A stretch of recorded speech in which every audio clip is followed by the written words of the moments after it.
Hello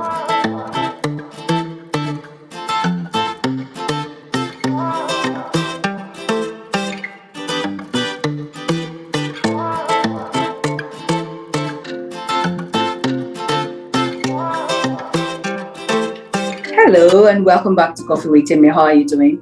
So I didn't do any posting last week because last week was actually a live recording that I did with the ladies who honored my invitation. Can I say a big thank you to all the ladies that were there that day? It was a wonderful time to spend with you. I think we had like 2 hours to just be ourselves, to just be in a safe place to talk about whatever. I have posted or I am posting our conversation, not the video of it. So you're just going to have to listen to it. And as I have promised that it's going to be a safe place where we can talk about whatever it is we wanted, I also did not inform the ladies ahead that it was going to be recorded. So I've edited our conversation, but you will not lose the gist of it. We spoke about something that I believe we all need to pay attention to. It's the things that we mustn't go back to now that life is almost back to normal. But it's really quite interesting to hear what others are thinking, and the feedback that I got has really been encouraging. So thank you. And there'll be another one, I think in May, end of April or May, and the invitations will go out again. It's the first come, first accepted invite, because I want to keep it in that small group. It doesn't have to be the same people all the time, but I wanted to keep it in the small group so that we can actually not just gossip, because, we ladies, we get to talk about all this stuff, but to actually be able to help each other. And from the feedback I got, I can say that it was a good outing. So next time you reply as quickly as possible. Today, it's going to be short. I hope it's going to be short because I'm just speaking from my heart. Apparently, everyone except me have played the game Truth or Dare. Of course, I've read about it. Of course, I know what it's about and how it's played, but I've never played it. I'm one of those people who like to be in control. I like to be in control of the situations that I get myself into. And obviously, it's not possible to do that 100% of the time, but I will not allow myself to be told what to do and really just I'm not saying it properly. I would not put myself in a situation where I will have no control or almost no control of being told what to do and having to do it, especially when it's a game. It's not like in my office, for example, where I'm being paid to do what I'm told, but in a situation where the game can easily get out of hand. And there's so many I've read of so many situations like that has happened, that it's what started as a friendly game quickly gets out of hand. I found out recently that my preteen went on a date. Was dating for 2 weeks. She timed it for 2 weeks. And this happened because somebody was there to date her. And she felt she couldn't say no. There's so many things that came out from this conversation that has troubled me. But then I began to wonder what on earth is going on, what on earth might be going on with our kids that we don't know. Then I heard another story, and another story of things that have happened with children, teenagers, and maybe a little bit older than teens. Okay, older teens. I won't say not teens, who have done things because they were dared to do it. I used to say I am daring, and I probably was when I was younger. But with age, there's caution and wisdom that comes with it. Kids are being dared to send nude pictures, girls especially, send nude photos of themselves. And I didn't just hear, this I didn't read about. I actually we were speaking to some teenage girls, and 2 of them admitted that they've been told to send, they called it the name as in nudies, they've been told to send nude pictures of themselves, to a boy. And the 2 of them actually said they were not that friendly with the boys that asked them. two different families, two different occasions, but someone says, "Oh, you look nice," and it's a compliment, and you say thank you. And before you could say Jack Robinson, they're asked to send a nude photo. And they're not being coy about it the way the boys ask it, like, just your top. And like it's a thing. Why would you be bothered about sending me a photo of your half naked top? And I asked the girls, is this like well, they were both like taken aback when it was asked, not just about the question, not just about the request, but even the people that were asking them, they didn't know these boys very well. They were just like, group of friends. And they said they didn't do it. I want to believe them that they don't seem that kind of kid. So I want to believe that they didn't do it. But I'm looking at my child and I'm thinking, why would you do that? Because she said, after 2 weeks, I just said, I can't do this anymore. Which made me smile, but I was concerned that she felt pressured enough. She's not even a teenager yet. She felt pressured enough to say yes. She wasn't asked to date this person. This person was asked to ask her. I don't even know how the children did it, but date my child. And my child said no. So for 2 weeks, she went around with, according to her, this boy following her everywhere and defending her at every opportunity and worrying about her falling down or whatever. And then she said it was just too much. She just said, no, I can't do this anymore.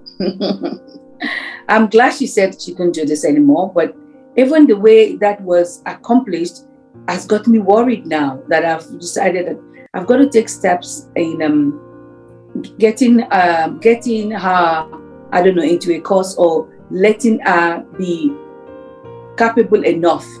Is capable the word?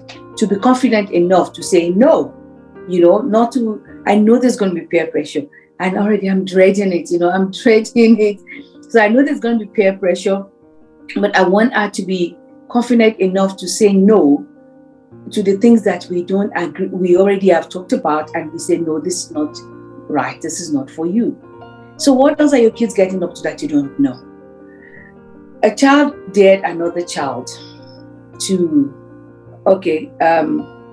what's this now? Caution adult content, but I'm not going to be vulgar about it.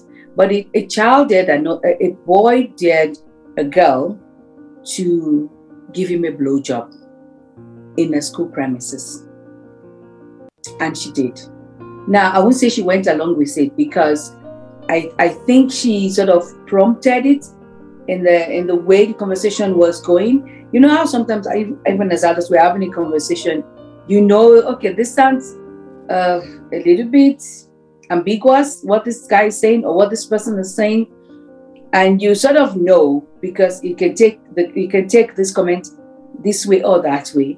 So you sort of go along with it. Maybe you're feeling good about the conversation, but that you pass that line without knowing, or your guard is down, and before you know it, you've let that conversation pass a line that when you now ask another question, you're taken aback, or you're insulted, or you're offended, or you're, just whatever it is. But if you really look back at the conversation, you allowed it.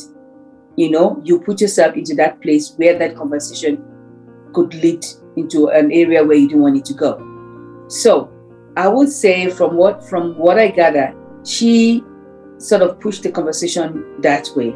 And when she was dead, she was like, I can do any day, I'm not afraid.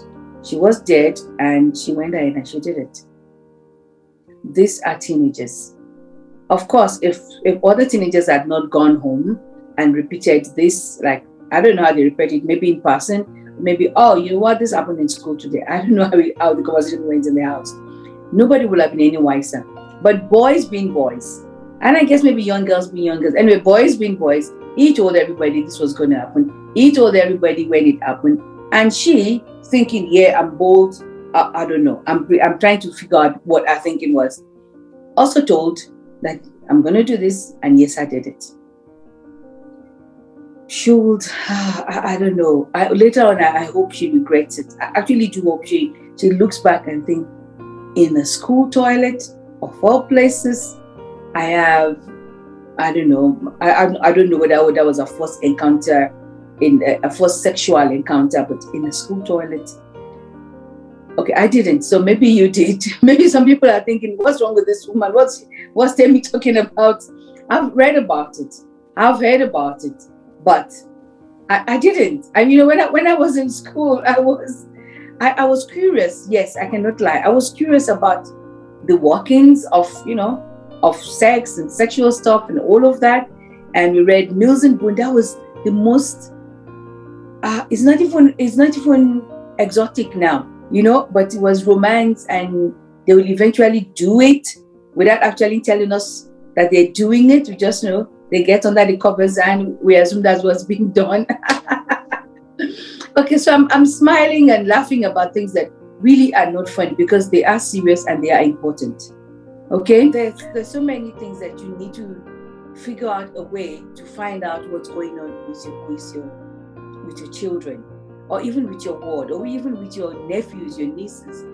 Now that matric result has come out, those who didn't do well are not all of them are coping properly. Some parents are disappointed, and I'm sure the children are disappointed as well.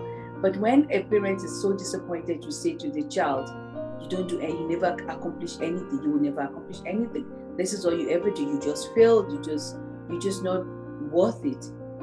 It's a damaging word, or damaging words to say to your child. I remember a friend who unfortunately is dead now, saying to our son, "You never make me happy, no matter what you do, because you've done something that was really bad, yes." But then I kept saying to her, "Please don't say that. Please don't say that. That is a lot." And I know how words can be heavy, because I've heard words spoken against me, to me, and by people who should have known better. But she said this, and she was so upset, she was angry and everything, and then she died a year later. And when I was, holding the boy, hugging him, and all he could remember, all he said to me was, "I never made her happy. I never made her happy." Now, this was also a teenager, so he will always remember that about his mom, that I never made her happy, and I didn't have the chance to correct, all the stuff that I did, because she died young. So we are now at that place. This between now, actually from now, or the time when they need to maybe rewrite their exams, or the others are going to university and they're going to have to be either studying to rewrite, or I don't know, they'll have to do whatever it is that may not have been in the plans. Please be careful what you say to your children. Please be careful to encourage them without actually saying it's okay. You don't have to do anything, because in our being careful in what we say to them, we must also remember to say to them, life goes on. Where I come from, matric is just a school leaving certificate. It's not a do or die thing. If you fail it, you do it all over again. But here in South Africa, it's a big deal. I think it's like usually with the matric dance, which is like going to the prom and everything. It's a big deal, and I don't think it should be. Personally, I don't think it should be, and I'm already thinking of ways to get out of it, out of my daughter doing it. It shouldn't be. It's the first semi-adult step, semi-adult exam. It's just an examination. And when you fail, life doesn't end. You dust yourself, you pick yourself up, and you do it again. How would you know about how would you know to handle the failures that will come? Nobody's at 100% pass rate in life. It can be relationships, it can be school, it can be at work. You're going to have that time when you're going to be disappointed. You're going to have that time when you feel that something, it can be anything. You don't say, "That's it, I'm done." I've heard of teenagers who have killed themselves because a girl dumped them or a boy dumped them. Let's not even go there. I mean, it's serious for the families that it has happened to. But it never, ever, ever occurred to me to kill myself, to harm myself because a boy dumped me. I feel I'm giving that. In fact, it is giving that boy too much credit over my emotions, over my life, because this life is going to go on, and then the parents are left behind, shattered, having to pick up. How do you even pick up those pieces? So please, we need to let them know life is not over. Okay? And if their friends are daring them for them to do a joint suicide thing, please, please, please, please be with your child at this time. Please let them know that is not the way to go. I read about a truth or dare, and these 3 girls were dared to run into the sea. They were at the beach naked, but they had to put blindfolds on so that they would. Again, I don't know why they had to put blindfolds on. They put blindfolds on, and they ran into the water. When the blindfolds were removed, one of them, the one that was writing this, found that she was the only one that was butt naked. The others were dressed. It was a trick. And now imagine that embarrassment.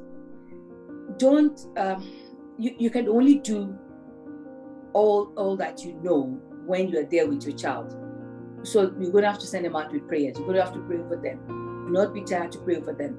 You're going to have to be doing extra. I know you spent a lot of money for the exam, for 12 years of education, and not just school fees, but they had to get dressed, they had to eat. All of that, you're a parent. You have to do it. That's one of the things about being a parent. But all of that notwithstanding, you don't want your child to die. You don't want your child to fail. And if this has happened, if they're not able to do a diploma, they're not able to do to go to university, then they have to redo their papers. Encourage them. Encourage them. Even as you encourage them, I'm so sorry you failed, my darling. I'm so sorry. I'm so sorry. I know you studied. I know you did. And I know you're hurting. But life goes on. Life goes on. You've got your whole life ahead of you. It's just a few months and you're going to do better.